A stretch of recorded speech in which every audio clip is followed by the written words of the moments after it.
Stay tuned रहना है आप लोगों ने। मैं आप लोगों को बताना चाहूंगी कि इस समय हमारे साथ पीके सब्रवाल जी जो है वो जुड़ चुके हैं, तो इनको करते हैं शो में invite. Y media would like to welcome you to Radio Y from 91.9 South Asian Pulse Drive Time. Welcome to the show PK ji. Hello hello, how are you Ghazal, ठीक हो? जी बिल्कुल पीके जी, मैं एकदम बढ़िया। जी गजल, एक सेकंड जरा, just hold on for 1 second. जी बिल्कुल बिल्कुल। और तब तक हमारे जितने भी लिसनर्स सुन रहे हैं उनको बताना चाहूंगी कि अगर आपका रियल एस्टेट से रिलेटेड कोई भी क्वेश्चन है तो जरूर पीके जी को पूछ सकते हैं आप स्टूडियो में कॉल करके। स्टूडियो का नंबर है 9052269109। दैट्स 9052269109 है स्टूडियो का नंबर, जिस पर आप कॉल कर सकते हैं। पीके जी से रियल एस्टेट का कोई भी सवाल पूछना है, अगर आपने किसी प्रॉपर्टी के बारे में, उनके किसी प्रोजेक्ट के बारे में पूछना है तो भी आप जरूर स्टूडियो में कॉल कर सकते हैं। नंबर बता दो दोबारा से आपको, 9052269109। That's 9052269109 है स्टूडियो का नंबर, जिस पर आप कर सकते हैं कॉल। पीके जी से अपना कोई भी रियल एस्टेट से रिलेटेड, अफोर्डेबिलिटी से रिलेटेड सवाल जो है अगर आपने पूछना है तो जरूर कांटेक्ट करें। मैं आपको पीके जी का नंबर जो है वो भी बता देती हूँ, जिस पे आप इनसे कांटेक्ट कर सकते हैं। That's 647-299-4757। That's 647-299-4757 है पीके जी का नंबर, जिस पर आप कर सकते हैं इनसे contact. You know them, you trust them, team Sabharwal, your real estate solution. Real estate का कोई भी सवाल, आस्क पीके सब्रवाल। जी पीके जी। जी गजल, और सुनाइए। Let us start with the market. What is happening in the market? Okay जी बिल्कुल बिल्कुल, मार्केट का हाल जरूर बताएं पीके जी।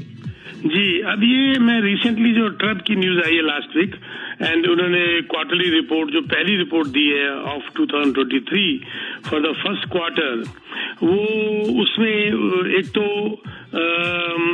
इसमें कॉन्डो मार्केट का उन्होंने बताया कि एमएलए के हिसाब से ट्रब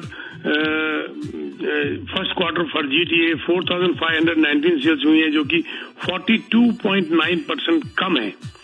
एंड लिस्टिंग्स भी फर्स्ट क्वार्टर के अंदर 19.9% कम है। और इसी रिपोर्ट के अंदर ही ये कहा गया कि average condor rental price GT के अंदर बहुत जबरदस्त तरीके से बढ़ा है, और वो 15.1% सिंगल बेडरूम अपार्टमेंट का रेंट बढ़ा है, और 9.2% 2 बेडरूम का average, which has gone up to 3162। ये बात एक बड़ी जरूरी है। जब लास्ट ईयर से बैंक ऑफ कनाडा जो इंटरेस्ट रेट बढ़ाना शुरू किया था टू कंट्रोल द इन्फ्लेशन, उसके साथ साथ जो एवरेज रेंट इंक्रीज है वो उस इन्फ्लेशन से बहुत आगे बढ़ गया। यानी कि एक तो इन्फ्लेशन की मार लोगों को पड़ रही थी और ऊपर से रेंट की। और यहाँ पर एक बात और ट्रब ने सलाह दी है, सजेस्ट किया है कि जो फर्स्ट टाइम बायर है वो एक्टिविटी उसकी पिकअप करेगी इस साल के मिडिल में जाके, वो बहुत तेजी से पिकअप करेगी, क्योंकि अब जो है रेंट और बाइंग की खर्चे में फर्क नहीं रहा। अब जितना रेंट इतना बढ़ चुका है कि उतने में आप खुद अपना कॉन्डो अपार्टमेंट ले सकते हैं उस प्राइस के लगभग बराबर, और इसमें आपका इक्विटी की ग्रोथ भी बनती है। जब आप खुद खरीदते हैं तो आपका अपने मकान की कीमत बढ़ती है, लेकिन रेंट सारा it goes to the trash, garbage. तो ये एक ट्रब ने की रिपोर्ट में आया है। और एक और उन्होंने बड़ा फाइन हेडलाइंस के हिसाब से लिखा है, home sales and selling prices are expected to improve as we move through 2023। तो गजल, ये बात ट्रब की, और साथ में CMHC की जो रिपोर्ट आई है वो बहुत मैच करती है आपस में। Canada mortgage and housing corporation, तो उन्होंने ये कहा है कि Canada's high home prices to drive rent up further in the next 3 years। वो तो ये कह रहे हैं कि किराए अगले 3 साल तक लगातार और बढ़ने की उम्मीद है, कि घरों की प्राइस इतने ज्यादा और महंगे हो गए हैं, प्लस उनको अफोर्डेबिलिटी इतनी महंगी हो गई है, इंटरेस्ट इतना बढ़ गया है कि ये अब रेंट वो 2025 तक कह रहे हैं, ये 23, 24 और 25 की रेंट जो है वो it will drive further the rents up. ये CMHC की रिपोर्ट है जो बहुत मैच करती है ट्रब के साथ। वो कह रहे हैं कि वो जो मैंने बताया प्राइस इंक्रीज और हाई इंटरेस्ट रेट, ये बहुत बड़ा एक ड्राइविंग फैक्टर है इसके अंदर। और रेंट में लेने वालों की तादाद भी बहुत जबरदस्त बढ़ने वाली है ड्यू टू इमिग्रेशन। एंड ये जो है एक बात में एक जो डुगान साहब हैं जो चीफ इकोनॉमिस्ट CMSE के, उन्होंने एक फाइन क्लियर एक हेडलाइन में लिखा, affordability challenges will persist for owners and renters. उनका कहना है कि अफोर्डेबिलिटी का चैलेंज जो है ओनर्स जो खरीदने वाले हैं वो और रेंटर्स ये दोनों के लिए बड़ा टफ होने जा रहा है आने वाले कुछ सालों के अंदर। ये कुछ रिपोर्ट कई लोगों के लिए ठीक नहीं है, मैं तो कहता हूँ पूरी इकोनॉमी के लिए ठीक नहीं है, लेकिन ये जो है सो है जो मैंने आपसे डिस्कस करना था। जी गजल। जी बिल्कुल पीके जी, नेक्स्ट क्वेश्चन पर जाने से पहले मैं हमारे जितने भी लिसनर्स सुन रहे हैं उनको बताना चाहूंगी कि अगर आपका रियल एस्टेट से कोई भी रिलेटेड सवाल है तो जरूर स्टूडियो में कॉल कर लीजिए, पीके जी से पूछ लें। नंबर है 9052269109, दैट्स 9052269109 है स्टूडियो का नंबर, जिस पर आप कॉल कर सकते हैं और अपना रियल एस्टेट से रिलेटेड सवाल जो है वो पीके जी से पूछ सकते हैं। वहीं पीके जी आपके लिए मेरे पास जो नेक्स्ट क्वेश्चन है वो ये है कि इमिग्रेशन जैसे आजकल बहुत ज्यादा बढ़ गई है तो इसका क्या असर पड़ता है रियल एस्टेट पर? इमिग्रेशन का तो एक बहुत जबरदस्त असर है गजल, बहुत सुंदर क्वेश्चन है आपका, वेरी नाइस। देखो इमिग्रेशन ये भी रिपोर्ट जिसे कहते हैं अलग अलग आधारों से कलेक्ट की गई है। CMSE भी इसके अंदर इंक्लूड हो जाता है। CMSE ने स्पेशली हेडलाइन में लिखा कि Canada is on track to smash last year's immigration record, बल्कि लास्ट ईयर का इमिग्रेशन का रिकॉर्ड अभी टूटने जा रहा है। फरवरी तक जो है 49,500 लोग आ चुके थे 2 महीने के अंदर अंदर। और मैं ये बात कर रहा हूँ, अगर मैं चलो इसको दूसरे तरीके से लेता हूँ, एक इन्हीं की रिपोर्ट के अंदर 1,100,000 लोग पहले 2 महीने में पूरे कनाडा में as a permanent resident arrive हुए, और लास्ट ईयर 3 महीनों में फर्स्ट क्वार्टर में 1,13,000, यानी 38% का जंप तो सिर्फ परमानेंट रेजिडेंट्स के अंदर ही आ चुका है। अब बताइए, और इनमें से 41% लोग वो हैं जो ओंटारियो में जाते हैं, यानी कि अगर 1 लाख आया तो 41,000 ओंटारियो में ही आ गया जी। और ओंटारियो के अंदर उसका 70% सिर्फ आपका GTA के अंदर आ जाता है। तो इनके लिए घर कहाँ से पूरे होंगे? सेकंड जो ओंटारियो के बाद जो आता है नंबर, वो आता है BC का 17%, और थर्ड आता है अल्बर्टा का 12%। तो ये जो अफोर्डेबिलिटी क्राइसिस है ये और खराब होने जा रही है। ये CMSE का रिपोर्ट जो आई है कि होम प्राइस जो है वो प्रोजेक्ट किए जा रहे हैं to climb further in coming months, और ये फर्स्ट टाइम बाहर के लिए ये और बहुत बड़ी हर्डल बनने जा रही है। ये इमिग्रेशन जो आपने बात करी, और ये इमिग्रेशन तो कर रहे हैं, इसको बढ़ाते जा रहे हैं, नए इमिग्रेंट्स आते जा रहे हैं, परमानेंट रेजिडेंट बढ़ते जा रहे हैं, पर उनके रहने के लिए कुछ जगह तो हो भाई। घर खरीदने के लिए नहीं है, किराए के लिए तो हो। जब घर बनेंगे और नए घर मार्केट में आएंगे, हाउसिंग स्टार्ट बढ़ेगा, चाहे वो नया इमिग्रेंट खरीदे या किराए पे रहे, पर उसके हिसाब से डिमांड एंड सप्लाई तो पूरी होनी चाहिए ना गजल। और 1 लाख लोग आगे 40,000 घर बने, बताओ कहाँ जाएंगे 60,000? अपने आप डिमांड एंड सप्लाई की वजह से या तो लोग यहाँ से बाहर भागेंगे या किराए बढ़ेंगे। वही हो रहा है रेंट के अंदर, 15% रेंट बढ़ जाना 1 साल के अंदर, तो मजाक है। 2 या 2.5% की सैलरी नहीं बढ़ रही, 3% लगा लो और 15% रेंट बढ़ रहा है। आम आदमी कहाँ जाए? 3 कमरे के रेंट से 2 कमरे में, 2 कमरे से 1 बेडरूम में, 1 बेडरूम के बाद कहाँ जाए? छत पे चला जाए? छत पे भी नहीं जा सकते। इंडिया, दिल्ली, पंजाब या पाकिस्तान वगैरह ऐसी जगह हो तो चलो आदमी चला भी जाए, यहाँ पर तो छत पे जाओगे तो कुल्फी जम जाएगी, रह ही नहीं सकते आप, छत ही नहीं है पहली बात, तो रहोगे कहाँ? This is something very tough situation जो आपने पूछी ये इमिग्रेशन की, वो एक बहुत बड़ी एक जबरदस्त एक तो, और एक और अब आप बताऊं, एक तरफ से हाउसिंग मार्केट के लिए सिरदर्दी बनती जा रही है, दूसरी तरफ से अगर ना करें तो हमारी इकोनॉमी के लिए गड़बड़ होती जा रही है। हमारी इकोनॉमी के लिए मस्ट है इमिग्रेशन, लेकिन इमिग्रेशन को रहने के लिए कोई जगह तो हो। काम किए जा रहे हैं, बातें हो रही हैं, ओंटारियो भी बड़े ज्यादा रूल्स लेके आया है, और बाइंग के लिए भी अगला फर्स्ट टाइम होम बार के रूल्स लेके आया, ये वो फलान, इन चीजों में टाइम लगेगा। क्या होगा कुछ समझ नहीं आ रहा। दिस इज समथिंग स्ट्रेंज किस्म की एक हरकत है। मैं आपको एक बात बता दूं यहाँ पर इसी क्वेश्चन के ऊपर कि ये आपका 2023 जो है ना, ये अभी बहुत उतार चढ़ाव आपको इसके अंदर नजर आएगा। मिडिल तक कुछ, हाफ ऑफ 2023 के बाद कुछ, आप देखना ये इसके अंदर बहुत आपको उतार चढ़ाव नजर आएगा। ये year will be a year of happening, ये होने जा रहा है। जी बिल्कुल पीके जी, इस समय हमारे साथ 2 लिसनर्स जुड़े हुए हैं, तो पहले नजमूल जी से बात करते हैं। जी नजमूल जी, नजमूल जी आप अपना फोन जो है अनम्यूट कर लीजिए।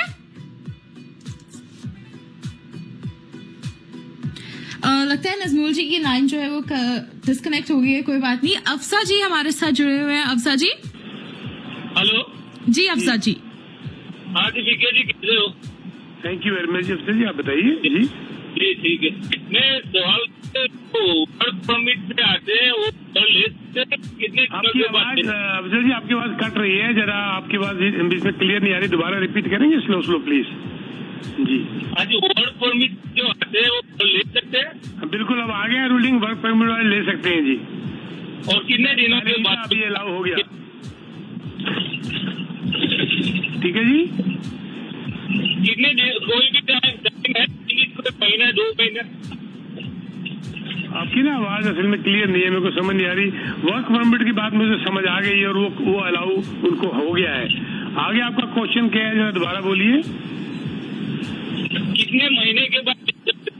नहीं, वो आते ले सकते हैं अगर उनका वर्क परमिट अगर अलाउ करता है उनको 2 years। Okay, no, thank you.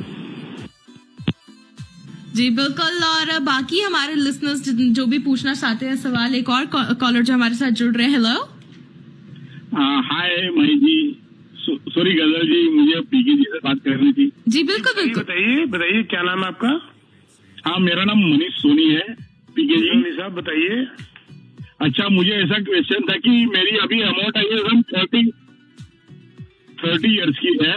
30 years की करिए बैंक ने, ओके। अच्छा, तो अभी मैंने गूगल में न्यूज सुना था कि वो एमोटाइजेशन बैंक सभी 35 years की कर दे रहे हैं। हाँ बिल्कुल। कौन सा बैंक है आपका? मेरा स्कोशिया बैंक है सर। जाकर उनसे बात करिए, ये टेम्परेरी रिलीफ दे रहे हैं कि आपकी किस्त जो है इंस्टॉलमेंट थोड़ी कम हो जाए, क्योंकि इंटरेस्ट इतना ज्यादा बढ़ गया है कि इंस्टॉलमेंट में प्रॉब्लम आ रही है।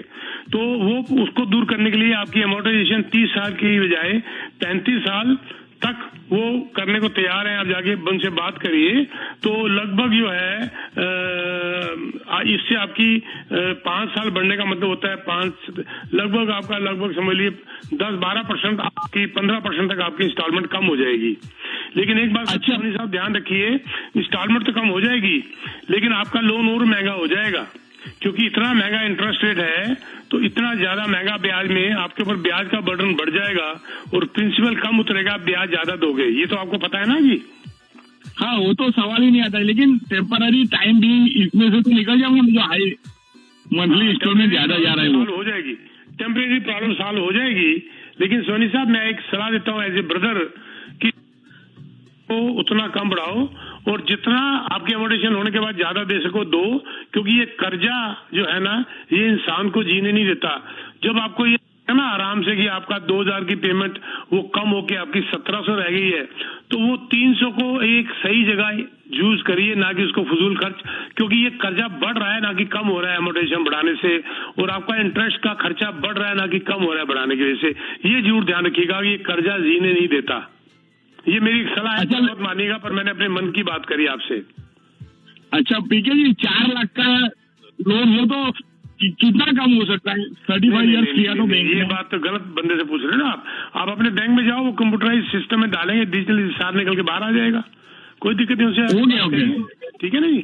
देखो सिंपल सी बात है, 30 का 35 हुआ तो मतलब कि लगभग 6-15 के 90 लगभग 15% आपका कम होना चाहिए। जाके बात करके देखो, अंदाजा 15% के करीब आपकी इंस्टॉलमेंट कम होनी चाहिए। Okay, thank you very much PK ji. Thank you जी। जी बिल्कुल। हमारे कोई और अगर लिसनर जो है वो कॉल करना चाहते हैं पीकेजी से रियल एस्टेट का रिलेटेड कोई भी क्वेश्चन पूछना चाहते हैं, उनके प्रोजेक्ट से रिलेटेड कोई क्वेश्चन पूछना चाहते हैं तो जरूर स्टूडियो में कॉल करें। स्टूडियो का नंबर है 9052269109। दैट्स 9052269109 है स्टूडियो का नंबर। वही हमारे साथ एक और कॉलर जो है वो जुड़ रहे हैं, तो इनका करते हैं शुभ स्वागत। जी हेलो जी। हाँ जी, मैं तो लाइन में था, अचानक मेरा लाइन डिस्कनेक्ट हो गया है। जी बताइए क्वेश्चन क्या आपका? जी मेरा क्वेश्चन ये थी कि अमेरिका में इंटरेस्ट रेट का बढ़ गया, इसके हिसाब से हमारे कनाडा में कुछ असर पड़ेगा और उनका अलग इकोनॉमिकल स्टाइल से चल रहा है। हमारा बैंकिंग सेक्टर जो है पूरा एक ऑर्गेनाइज्ड है, कंट्रोल बाय द गवर्नमेंट है, उसके बड़े रूल्स हैं। हमारा बिल्कुल यहाँ पर सिर्फ जो बिग बी है ना, बिग बैंक यहाँ पर जो है ना टोटल 5 या 6 है, और वहाँ पर बिग बी 4-5 के अलावा सैकड़ों ऐसे हैं जिनके तुमने देखा ही है पीछे 2-3 बैंक बंद हुए हैं। हमारा बैंकिंग सिस्टम बिल्कुल फर्क है अमेरिकन बैंकिंग सिस्टम से। जब 2008-2009 में ओवर प्रॉब्लम आई थी जबरदस्त, हमारा बैंकिंग सेक्टर नहीं बिगड़ा था। 2016-17 में जब प्रॉब्लम आई हमारा बैंकिंग सेक्टर नहीं बदला। यहाँ पर बड़ी ज्यादा कंट्रोल्ड है गवर्नमेंट की तरफ से, तो इसलिए फिक्र करने की जरूरत नहीं है। तो हमारे को बल्कि कुछ इकोनॉमिस्ट तो यहाँ तक कह रहे हैं कि वहाँ के बैंकिंग सिस्टम खराब होने से उसका फायदा कैनेडियन बैंकों को हो रहा है। आप देख रहे हैं TD बैंक कितना बड़ा एक्विजिशन कर रहा है, एक्वायर कर रहा है वहाँ पर अमेरिकन बैंक्स को, तो किसी इनकी डील भी चल रही है। तो ये सिस्टम बिल्कुल अलग है, आपको फिक्र करने की जरूरत है ही नहीं। ठीक है, इंशाल्लाह। बहुत बहुत शुक्रिया। जी बिल्कुल पीके जी, इस समय हमारे साथ एक और कॉलर जो है वो भी जुड़ रहे हैं। हेलो हेलो जी। हाँ जी, मुझे पीके जी से सवाल पूछना था। जी बताइए जी। हाँ नमस्कार सर। नमस्कार जी। मुझे ये पूछना था, एक तो जो वर्क परमिट पे उनको फॉरेन बार लगेगा? नहीं, इन्होंने बंद कर दिया ना, वो खत्म हो गया फॉरेन बायर का। उनके वर्क परमिट में भी खत्म हो गया और PR में भी खत्म हो गया। और क्या हम 5% डाउन पेमेंट देके कोई भी प्रॉपर्टी खरीद सकते हैं? बिल्कुल आप ले सकते हो जी। आपकी अगर if it is your first payment, if your investment then no, if your first house then yes. लेकिन आपकी इनकम जस्टिफाई होनी चाहिए ना जी। 5% की बात बनेगी नहीं अगर अलाउ भी कर देंगे। जैसे मैं आपको एग्जांपल देता हूँ, आप बताइए वर्क परमिट और क्या इनकम है, मुझे बताइए पहले इनकम क्या दिखा रहे हैं? सपोज टोटल इनकम 140 की है। 140 को बहुत ज्यादा अगर जंप मारोगे, बहुत ज्यादा जंप मारोगे शायद, तो आप 7 लाख तक पहुंच जाओगे। ठीक है। 5% डाउन के साथ। ठीक है जी। और अगर आपका इंश्योर होता ना तो इससे भी थोड़ा ऊपर जा सकता था, लेकिन अभी मैं 7 लाख भी नहीं कहूंगा, मैं तो बल्कि 6.5 लाख कहूंगा आपको। 4.5 से मल्टीप्लाई करिए, क्योंकि आपका इंश्योर्ड हो गया। इंश्योर्ड में आपका CMSC भी इसमें इंक्लूड हो गया, तो इसमें इंक्लूड होने की वजह से अगर आप 20 से कम डालते हैं तो अंदाजा आप जा सकते हैं 6,30,000 तक, और अगर 20% डालते हैं तो आप 7 लाख से भी ऊपर जा सकते हैं। तो ये डिपेंड करेगा कि आपका कन्वेंशनल है या नॉन कन्वेंशनल है, उस पर भी डिपेंड करेगा। ठीक है जी। चलिए ठीक है, मैं आपसे पर्सनली फोन करके फिर आपसे सलाह ले। टेक्स्ट मैसेज डाल दीजिएगा, फिर we can plan. No worries at all. आज नहीं तो कल से ही प्लान तो करना हमेशा ही अच्छा है ना जी, बजाय सोचते रहना। एक प्लान करें, ना भी ले पाए कोई दिक्कत नहीं है, कम से कम एक आपके आगे पूरी एक पिक्चर आ जाएगी कि हम कल को क्या कर सकते हैं। बिल्कुल, थैंक यू जी। थैंक यू जी बिल्कुल पीके जी। और ऑफ कोर्स हमारे लिसनर्स को बताना चाहूंगी दोबारा से कि आप कॉल कर सकते हैं स्टूडियो में। नंबर है 9052269109। दैट्स 9052269109 है स्टूडियो का नंबर, जिस पर आप कॉल कर सकते हैं अगर आपका कोई सवाल है रियल एस्टेट से रिलेटेड और पीके जी से पूछना चाहते हैं। तो दोबारा से नंबर बता दो, 9052269109। जी गजल, मैं एक बात कंटिन्यू करना चाहता हूँ अगर आप इजाजत देते हो। जी बिल्कुल पीके जी, बस एक second station IDs, Y media IDs ले लें, उसके बाद जरूर कंटिन्यू करते हैं। जी बिल्कुल पीके जी। तो जैसे वो भाई साहब ने पहले कहा था कि मैं एक्सटेंशन करवा लूं उसको 35 साल की अमोर्टाइजेशन, और मैंने उनको कहा था कि ये बिल्कुल करा लीजिए, इसमें कर्जा बढ़ेगा, आपके ऊपर बर्डन बढ़ जाएगा ना कि घटेगा। जैसे मैं एक एग्जांपल देता हूं कि मान लीजिए मेरे से रोज के $10 नहीं दिए जा रहे और मैं कहता हूं आप रुक जाओ, मैं आपको 3 दिन बाद $11 देने शुरू कर दूंगा, तो ये अनहोनी वाली बात है। जो 10 नहीं दे पा रहा वो 11 कैसे देगा? समझिए मेरी बात। तो ये बात OSFI OSRI मैं क्लियर कर दूं, office of superintendent of financial institution, उन्होंने भी ये वार्न किया था आज से 10 दिन पहले कि extended mortgage terms is a big risk for the borrower and the lender as well. दोनों के लिए बहुत बड़ा रिस्क है ये।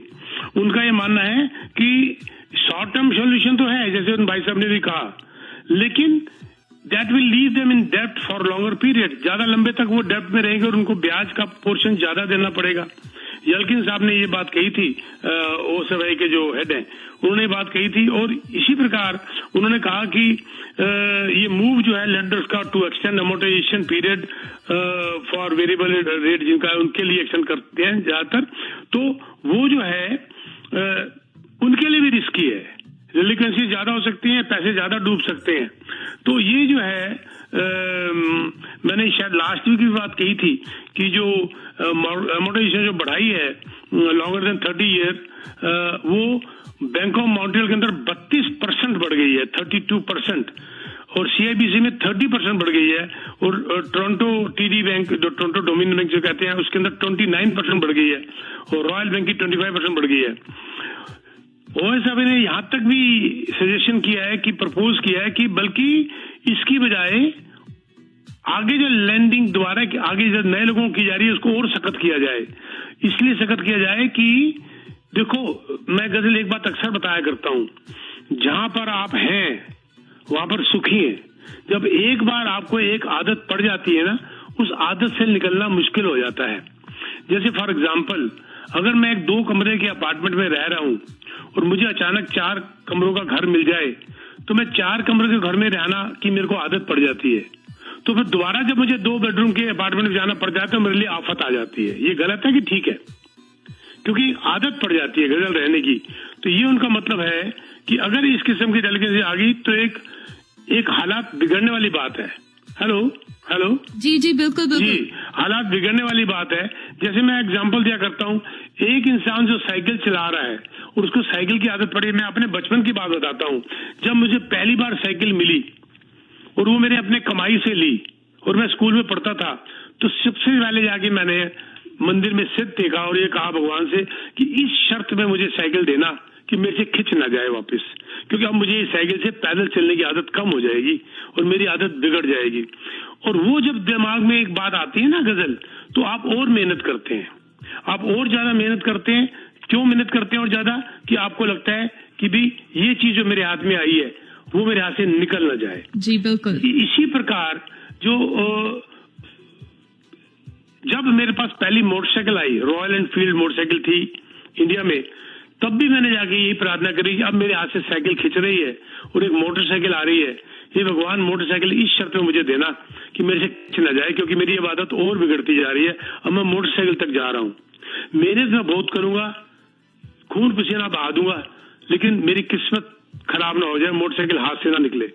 उसी प्रकार जब कुछ साल के बाद जब मैं पहली फिएट, एक प्याजी रंग की फिएट थी, मैंने कनॉट प्लेस से प्रेमनाथ मोटर्स कंपनी लोग जो जानते हैं दिल्ली, वहां से मैंने ब्रांड न्यू जब कार निकाली तो सीधा मंदिर जाके माथा टेका और कहा, हे भगवान मुझे तुम यहाँ तक अब लेकर आ गए, पर अब ये आदत मेरी बहुत बिगड़ने वाली है, अब ये कार मुझे जीने नहीं देगी। अब अगर कार मेरी फिर बिक गई और मैं दोबारा मोटरसाइकिल में आ गया तो मैं नहीं आ सकूंगा। तो इसीलिए मोटरसाइकिल से कार इस शर्त में आनी चाहिए कि कार से मैं आगे बढ़ूं ना कि नीचे। इसके सोचने के 2 फायदे होते हैं गजल। एक, आपका डर आपको आलसी नहीं बनने देता, आप उसके ऊपर और मेहनत करते हैं और सपनों को साकार करने की कोशिश करते हैं। मैं अक्सर कहा करता हूं कि सपने वो नहीं होते जो आप रात को सोते हुए देखते हो, सपने वो होते हैं जो आपको सोने नहीं देते। बात समझे आप? तो मेरा मतलब कहने का था कि ये जो है कार हाथ से ना निकल जाए। ऊपर फिर स्टोरी बन गई, 1 कार 2 कार, इंपोर्टेड कार, बड़ी कार, स्पोर्ट्स कार, वो तो बात की हो गई। लेकिन यही बात मैं जो भाई साहब ने कहा उनको कहने जा रहा हूं कि अगर ये अमोर्टाइजेशन को आगे बढ़ा रहे हैं, वही OSFI ने कहा, तो ध्यान रखिए ये आपके सिर पे कर्जे बढ़ा रहे हैं। कोशिश करिए जितना ज्यादा हो इसको लेट करिए, उसको अपनी पेमेंट देते रहिए, उसको एक्सटेंशन में ना लेके जाइए, क्योंकि ये कर्जा जीने नहीं देगा। देखो खुशी जो होती है ना गजल, पैसे पर नहीं होती, परिस्थितियों पर निर्भर करती है। Am I right? बिल्कुल अगर आपकी सिचुएशन है उस पे आपकी खुशी डिपेंड करती है, आपके पैसों पे नहीं करती। अगर पैसों पे ही खुशी होती तो आज ये अमीर सुसाइड ना कर रहे होते हर रोज।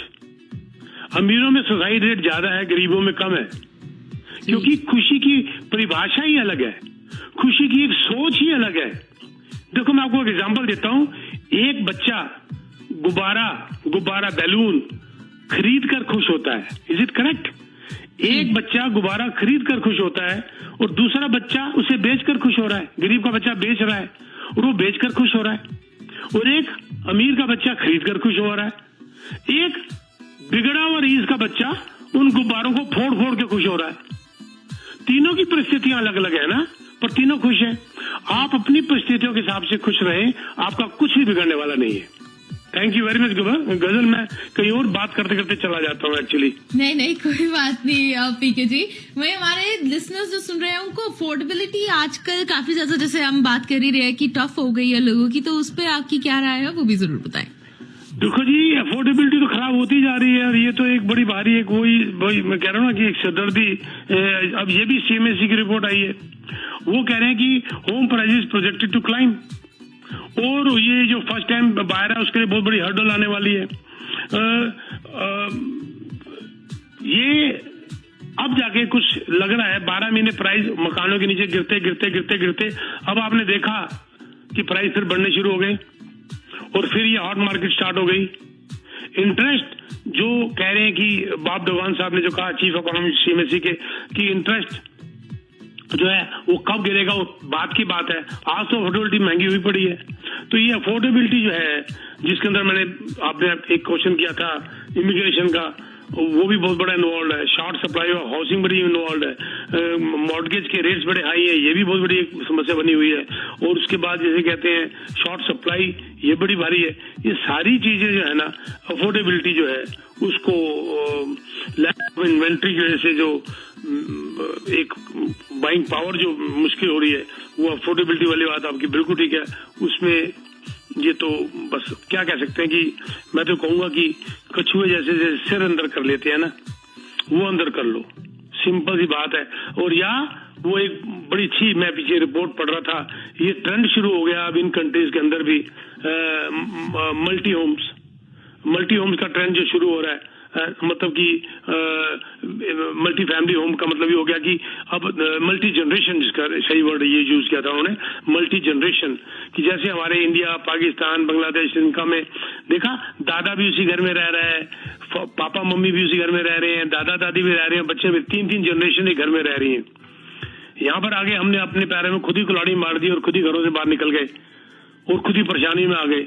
अगर उसी घर के अंदर आप खुशी खुशी अपने माँ बाप के साथ रहो और माँ बाप अपने पेरेंट्स के साथ, 3-3 जनरेशन, ये रिवाज शुरू हो चुका है। और ये रिवाज भी इसलिए शुरू हो गया है गजल, ये कहते हैं ना ब्लेसिंग इन डिस्गाइज्ड। हालात ने ऐसे बना दिए कि आप बुजुर्गों के साथ खुशी खुशी रह रहे हो। और मैं एक बार बताऊं, मैं बुजुर्गों के साथ रहा हूं, बहुत रहा हूं, अपने पेरेंट्स के साथ बहुत रहा हूं, और मेरे बच्चे दादा दादी के साथ रहे, इतना मजा आता है। एक तो सिरदर्दी खत्म, ये मकान खरीदने की टेंशन खत्म। एक ही मकान के अंदर 3-3 परिवार की रौनक ही अलग है। मुझे गुलजार की बात याद आती है। गुलजार, मैं उनको बड़ा फॉलो करता हूँ। उनके वो कहते हैं ना, गुलजार की एक बड़ी 4-5 लाइनें हैं, चेहरे की चमक और घर की ऊंचाइयों पर मत जाना, घर के बुजुर्ग अगर मुस्कुराते मिले तो समझ लेना अमीरों का आशियाना है। समझ रहे हैं बात? तो घर के अंदर 3-3 जनरेशन रहती हैं, सारी समस्याएं खत्म है। एक दूसरे को हेल्प करना, एक दूसरे को, देखो बुजुर्ग दादी या मेरी माँ, when she was in her 80s, मैं उनकी गोदी में सिर रख के लेट जाता था। ना वो अक्षर बोलती थी, ना मैं अक्षर सुनता था। वो सामने वो टीवी में सीरियल देख रही होती थी, पता नहीं सासवी कभी बहू है, ये वो मुझे नहीं पता, मुझे कख नहीं समझ आ रहा। पर उनकी गोदी में सिर रख के जो मुझे ज्ञान मिल रहा है जी, जो शांति मिल रही है, इनवैल्यूएबल, उसकी कोई कीमत ही नहीं है। आप बड़े बड़े इकोनॉमिस्ट से पूछते रहो, देखते रहो, फाइनेंशियल ये बात वो बात, जब बुजुर्ग का साया आपके सिर पे है और आपके सिर पे हाथ है, तो सारी समस्याएं आपकी एक किस्म से दूर है और आपको ज्ञान मिलता है। उनका ना कहना भी बहुत बड़ा क्या, वो कई बार अनपढ़े में और कम पढ़ाई में ऐसी ऐसी बातें कर जाते हैं कि वो बड़े बड़े इकोनॉमिस्ट भी नहीं कह सकते। पर हमने अपने पैरों में कुल्हाड़ी मार रखी है, घर से निकल जाना, अपना घर अलग खरीद लेना, my independence, your independence, to help with this independence. ये हालात देख ही रहे हो कि आप खरीद नहीं पा रहे, फिर सुसाइड करने की तरफ भाग पड़ता है इंसान, खुद ही अपने अब जो कहते हैं ना अपने पैरों में कुल्हाड़ी मारने के लिए।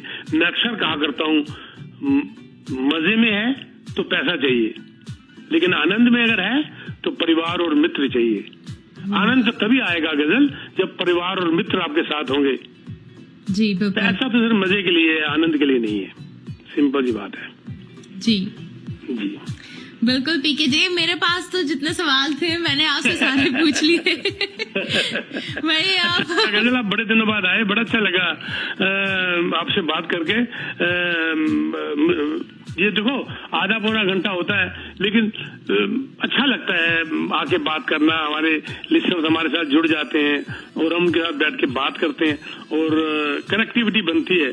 और this credit goes to Y media और आपको जो हमें जो है इस तरह। हाँ, अभी जैसे मैं मल्टी जनरेशन होम की बात कर रहा था, अब उसके ऊपर bank of mom and dad जो उसकी जो असिस्टेंस थी, बैंक ऑफ मॉम, जब बच्चे अपने माँ बाप से इस कंट्रीज में आके पैसे लेके डाउन पेमेंट ले लेते थे, उसकी एवरेज कम होती जा रही है।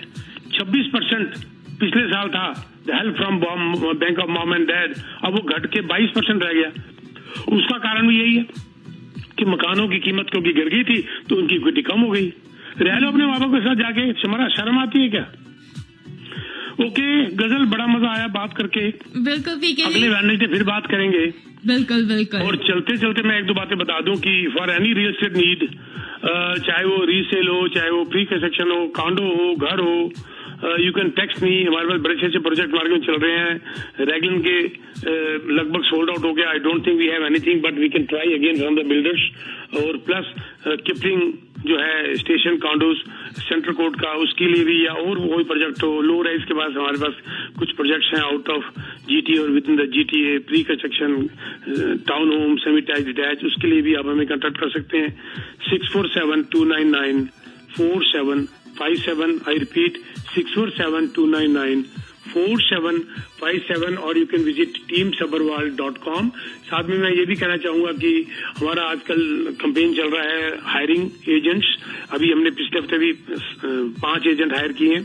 तो if you are interested to join me under my training, it is little tough training, but if you are motivated, nothing is tough, you can contact me इसी नंबर के ऊपर and we'll have a meeting.